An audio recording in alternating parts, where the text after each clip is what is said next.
출근길에 늘 보이던 가게가 사라집니다. 유리창에는 임대 종이가 붙어 있고 단골집은 문이 닫혔습니다. 우리는 이런 말을 너무 쉽게 합니다. 요즘 경기가 안 좋아서 그래.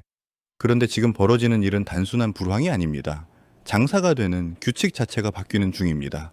그리고 더 잔인한 건 이 변화가 게으른 사람부터 무너뜨리는 게 아니라는 겁니다. 오히려 성실하고 오래 버티고 매일 문 열던 업종부터 먼저 쓰러지고 있습니다. 2026년 1월에 어느 새벽을 떠올려 보겠습니다. 서울 어느 동네 20년 가까이 식당을 운영하던 사장님이 마지막으로 셔터를 내립니다. 그 사장님이 못했던 게 뭘까요? 맛이 없었을까요? 불친절했을까요? 아닙니다. 오히려 동네에서 밥 제대로 하는 집으로 통하던 곳입니다. 그런데도 문을 닫습니다. 사장님이 한마디를 남깁니다. 열심히 안 산 게 아닌데 이제는 열심히가 통하지 않더라. 여러분, 이 말이 지금 자영업의 핵심입니다. 열심히가 통하지 않는 이유는 개인의 의지 문제가 아니라 구조가 바뀌었기 때문입니다. 임대료, 인건비, 원재료, 에너지 비용, 수수료, 소비 습관, 이 모든 게 동시에 움직이면서 어떤 업종은 노력으로는 이길 수 없는 구간으로 들어가고 있습니다. 그래서 오늘은 힘든 업종이 아니라 지금 한국에서 위험도가 급격히 높아진 업종 12가지를 4가지 그룹으로 나눠서 정리하겠습니다. 겁주려는 게 아닙니다. 이 영상은 선택의 문제입니다. 창업을 고민 중이든 이미 가게를 운영 중이든 지금 당신의 시간을 지켜주는 생존 매뉴얼이 될 수 있습니다. 첫 번째 그룹, 기술과 환경 변화가 업의 필요를 줄이는 업종. 첫 번째 그룹은 기술과 환경 변화 때문에 찾아올 이유가 줄어드는 업종입니다. 이건 정말 억울합니다. 열심히 한다고 해결이 안 됩니다. 왜냐하면 소비자가 나를 안 찾는 게 아니라 세상이 내 업의 필요를 줄여버리기 때문입니다. 첫 번째 사례, 동네 오락시설. 예전에는 밖으로 나가서 즐기는 문화가 있었습니다. 그런데 지금은 어떤가요? 집에서도 할 수 있는 게 너무 많습니다. 더 편하고 더 싸고 더 자주 할 수 있습니다. 그래서 방문해야만 하는 이유가 약해진 업종은 고정비가 그대로인 상태에서 객수만 빠지기 시작합니다. 한 달 매출이 조금만 흔들려도 임대료와 전기료에 바로 눌립니다. 두 번째 사례. 전통적인 차량, 정비 유지 기반 업종. 차량의 구조 자체가 바뀌면은 정비의 패턴도 바뀝니다. 예전에는 자주 교체하던 것들이 줄고 새로운 진단이 필요해집니다. 여기서 문제는 기술자 개인의 실력만으로 해결되지 않는 영역이 생긴다는 겁니다. 장비, 데이터 접근, 표준화 여부 같은 요소가 핵심이 됩니다. 개인 사업자는 투자를 해야 하는데 투자한다고 해결되는 것도 아닙니다. 결국 위험이 커집니다. 세 번째 사례, 에너지 판매 기반 업종. 이 업종은 마진이 원래 박합니다. 회전율로 버티는 구조인데 회전율이 조금만 줄어도 타격이 큽니다. 게다가 새로운 방식으로 전환하려면은 초기 비용이 큽니다. 이때 가장 무서운 게 뭐냐면은 매출이 천천히 빠지는데 비용은 바로 빠지지 않는다는 점입니다. 천천히 출혈이 누적됩니다. 이 그룹의 공통점은 하나입니다. 내가 못해서가 아니라 시대가 그 일을 덜 필요로 하게 만든다. 여기서는 더 열심히가 아니라 업의 형태를 바꾸거나 출구 전략을 준비하는 판단이 필요합니다. 두 번째 그룹, 비용이 이익을 지워버리는 업종, 좀비 장사. 두 번째 그룹은 가장 많이 겪는 지옥입니다. 손님이 있어도 매출이 나와도 바빠도 남는 게 없는 장사입니다. 저는 이걸 좀비 장사라고 부릅니다. 살아는 있는데 피가 안 돕니다. 이 그룹의 핵심은 단순합니다.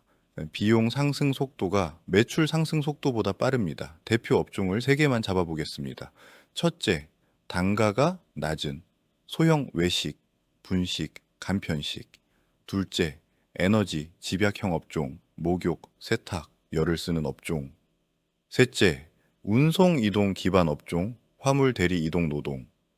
여기서 한 번만 냉정하게 계산해 봅시다. 예를 들어 3,000원짜리 메뉴를 팝니다. 원가가 올라가고 인건비가 올라가고 임대료가 올라갑니다. 그런데 가격을 올리면은 손님이 줄 수 있습니다. 그래서 사장님들은 버팁니다. 가격을 못 올립니다. 그럼 어떻게 되나요? 매출이 2천만 원이 나와도 고정비가 1,800만 원이면 남는 건 200만 원입니다. 사람들은 월 2천이면 잘 버네 라고 말하지만 사장님은 하루 12시간에서 14시간을 일합니다. 여기서 시간으로 나누면 시급이 처참해집니다. 더 무서운 건 이 상태가 잠깐이 아니라 구조로 굳어질 수 있다는 점입니다. 특히 에너지 집약형 업은 더 잔인합니다. 문을 여는 순간 돈이 나갑니다. 물, 가스, 전기, 냉난방.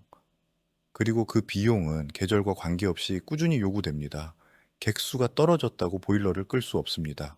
그래서 적자가 나도 버틸 수밖에 없습니다. 그런데 버티는 동안 빚이 쌓입니다. 그리고 어느 날 폐업 비용까지 장벽이 됩니다. 이게 구조적 감옥입니다. 운송 이동 기반 업은 또 다른 방식으로 잔인합니다. 한 달 300시간을 일해도 기름값과 할부금, 보험료, 소모품이 남는 돈을 깎아먹습니다. 이때 노동 강도는 올라가는데 실수령은 줄어듭니다. 그러면 사람은 더 무리합니다. 무리할수록 사고 위험도 커지고 차량 수리비가 늘고 다시 비용이 올라갑니다. 악순환입니다. 이 그룹의 공통점은 이것입니다. 많이 일해서 해결하는 구조가 아니다. 오히려 많이 일할수록 비용이 따라붙어서 이익을 지웁니다. 이 상태에서는 열심히가 아니라 단가를 올릴 수 있는 구조나 고정비를 낮추는 구조로 바꿔야 합니다. 세 번째 그룹, 소비 습관에서 밀려난 업종. 세 번째 그룹은 억울하지만 냉정합니다. 이 그룹의 업종은 나쁜 업종이 아닙니다. 다만 소비자 입장에서 우선순위가 내려간 겁니다. 경기가 꺾이면은 사람들은 먼저 무엇부터 줄일까요? 생활에 반드시 필요한 것, 가족의 안전과 건강, 생존과 직결되는 비용, 이건 유지합니다. 그 다음은요, 여가, 취미, 문화, 있으면 좋은 소비를 줄입니다. 같은 만족이라면 더 싼 방식으로 이동합니다. 여기서 타격받는 업종이 생깁니다.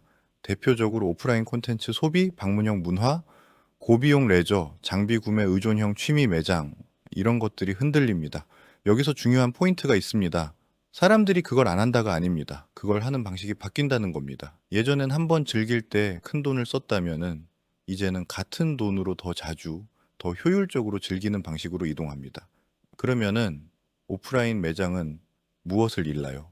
단순히 매출이 아니라 방문해야 하는 이유를 잃습니다. 그리고 방문 이유가 약해진 업종은 곧장 경쟁이 가격으로 흐릅니다. 가격으로 흐르면 임대료는 못 내립니다. 인건비도 못 내립니다. 원재료도 못 내립니다. 결국 고정비가 남아있는 오프라인은 위험해집니다. 이 그룹의 공통점은 이것입니다. 사람이 사라지는 게 아니라 지갑의 우선순위가 바뀐다. 그래서 여기서는 사람을 모으는 마케팅이 아니라 내가 선택되는 이유를 재정의하는 마케팅이 필요합니다. 네 번째 그룹, 도미노 붕괴로 같이 무너지는 업종. 네 번째 그룹은 개인이 제일 무력해지는 영역입니다. 내가 실력이 있어도, 내가 성실해도, 내가 정직해도 상위 산업이 얼어붙으면 같이 얼어붙습니다.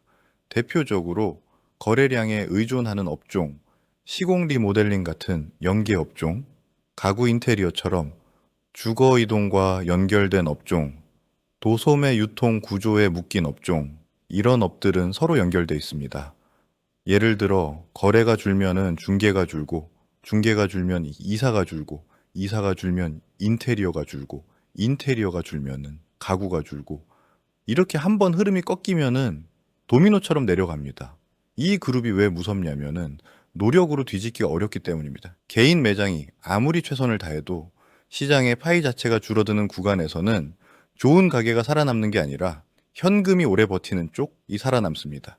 이 그룹의 공통점은 이것입니다. 혼자 존재하지 못한다.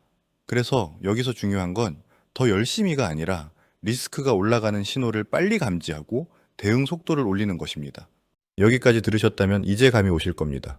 위험 업종 12가지의 공통점은 업종 이름이 아닙니다. 손님이 줄어드는 방식과 비용이 유지되는 방식이 맞물렸다는 것입니다. 방문 이유가 약해지고 가격을 올리기 어렵고 고정비는 줄지 않고 플랫폼 수수료 경쟁이 마진을 깎고 산업 흐름이 도미노로 연결돼 있다. 이 구조가 있는 업종은 지금 시점에서 위험도가 급격히 올라갑니다. 그렇다면 질문이 바뀝니다. 그럼 무엇을 해야 하냐가 아니라 지금 나는 어떤 구조에 서 있냐를 봐야 합니다.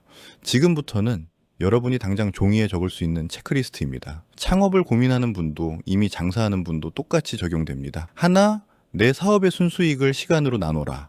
매출이 아니라 순수익입니다. 원가, 임대료, 인건비, 각종 수수료, 이자, 공과금까지 빼고 내 손에 남는 돈을 적으세요. 그리고 그 돈을 내 노동시간으로 나누세요. 내 시급이 내가 고용한 직원 시급보다 낮다면은 그 사업은 구조를 바꿔야 합니다. 둘 가격을 올릴 수 있는 구조인가? 원가가 오르면 가격도 오르는 업이 있고 원가가 올라도 가격을 못 올리는 업이 있습니다. 가격을 못 올리는 업은 그 순간부터 많이 팔아야 버티는 구조가 됩니다. 그런데 과포화 시장에서는 많이 팔수록 경쟁이 붙고 경쟁이 붙을수록 가격이 내려갑니다. 그럼 결국 남는 게 사라집니다. 셋, 반경 500m 안, 경쟁 밀도를 봐라. 동일 업종이 3개에서 5개로 늘어나는 순간 그건 실력 싸움이 아니라 확률 싸움이 됩니다. 누가 더 잘하느냐가 아니라 누가 더 오래 버티느냐가 됩니다. 이건 장사 실력이 아니라 자본 싸움이 됩니다. 내 사업은 대체가 쉬운가? 온라인으로 대체 가능하면은 언젠가는 가격 경쟁으로 빨려 들어갈 가능성이 큽니다. 반대로 온라인으로 대체가 어려운 일은 시간이 갈수록 가치가 올라가기도 합니다. 여기서 중요한 건 내가 대체 불가능한 이유를 갖고 있느냐입니다. 다섯, 플랫폼에 종속된 매출 비중이 얼마나 되나? 플랫폼이 나쁘다는 이야기가 아닙니다. 편합니다. 강력합니다. 하지만 비중이 너무 커지면은 수수료가 오르는 순간 바로 적자가 됩니다. 그러면은 사장님은 이제 선택지가 없어집니다. 광고비를 더 쓰거나 가격을 내리거나 내 몸을 더 갈아 넣거나 셋 중 하나만 남습니다. 그래서 안전한 업종은 무엇이냐? 이 영상의 목적은 이거 해라가 아닙니다. 다만 방향은 있습니다. 위험이 낮아지는 업의 공통점은 대체로 다음 중 하나를 갖습니다. 온라인으로 대체가 어렵다. 숙련, 전문성이 핵심이다. 가격이 아니라 결과로 평가받는다. 고객이 다시 찾아올 이유가 명확하다. 고정비를 낮게 설계할 수 있다. 여기서 중요한 거는 업종이 아니라 구조입니다. 같은 음식 장사라도 구조가 다르면 완전히 달라집니다. 같은 카페라도 구조가 다르면 결과가 달라집니다. 같은 매장이라도 오프라인이 필요한 이유를 만들면은 버틸 수 있고 그 이유가 없으면은 무너질 확률이 높아집니다. 마지막은 마케팅으로 정리하겠습니다. 많은 사장님들이 이렇게 말합니다. 맛있게만 하면 된다. 친절하기만 하면 된다. 열심히만 하면 된다. 그런데 지금 시대에 그 말은 반만 맞습니다. 지금은 좋은 가게가 살아남는 시대가 아니라 선택되는 가게가 살아남는 시대입니다. 선택은 어디서 일어나죠? 손님의 머릿속에서 일어납니다. 손님이 여기 가야겠다를 결정하는 순간은 이미 매장 앞이 아니라 온라인에서 만들어집니다. 그래서 마케팅은 단순히 광고가 아닙니다. 마케팅은 선택의 이유를 만드는 일입니다. 누구를 위한 가게인지, 왜 여기가 더 낫고, 왜 지금 가야 하고, 왜 다시 와야 하는지 이 네 가지를 명확히 만들면 위험 업종에서도 살아남을 가능성이 생깁니다. 반대로 이 네 가지가 없는 상태에서 비용만 오르면 아무리 열심히 해도 지는 싸움이 됩니다. 여러분, 혹시 요즘 매출이 떨어져서 고민이십니까? 직원 쓰기가 무섭고 임대료가 부담되고 광고를 끊으면 주문이 끊길까 두렵습니까? 그렇다면 지금 필요한 건 더 열심히가 아니라 구조를 바꾸는 전략입니다. 제가 무료로 도와드리겠습니다. 아래 고정 댓글 링크에서 무료 상담 신청하세요. 음식을 만드는 레시피가 있듯이 가게를 알리고 매출을 올리는 마케팅 공식이 있습니다. 잘하고 못하고의 차이가 아닙니다. 방법을 아느냐, 모르느냐의 단순한 차이입니다. 저는 매출을 올리는 확실한 방법을 가지고 있습니다. 사장님의 가게에서 지금 어떻게 해야 매출이 오를지 정확히 알려드리겠습니다. 영상이 도움이 되셨다면 구독과 좋아요 부탁드립니다. 그리고 이 영상은 꼭 공유해 주세요. 지금 누군가에게는 이 한 편이 전 재산을 지키는 기준이 될 수 있습니다. 영상 봐주셔서 감사합니다.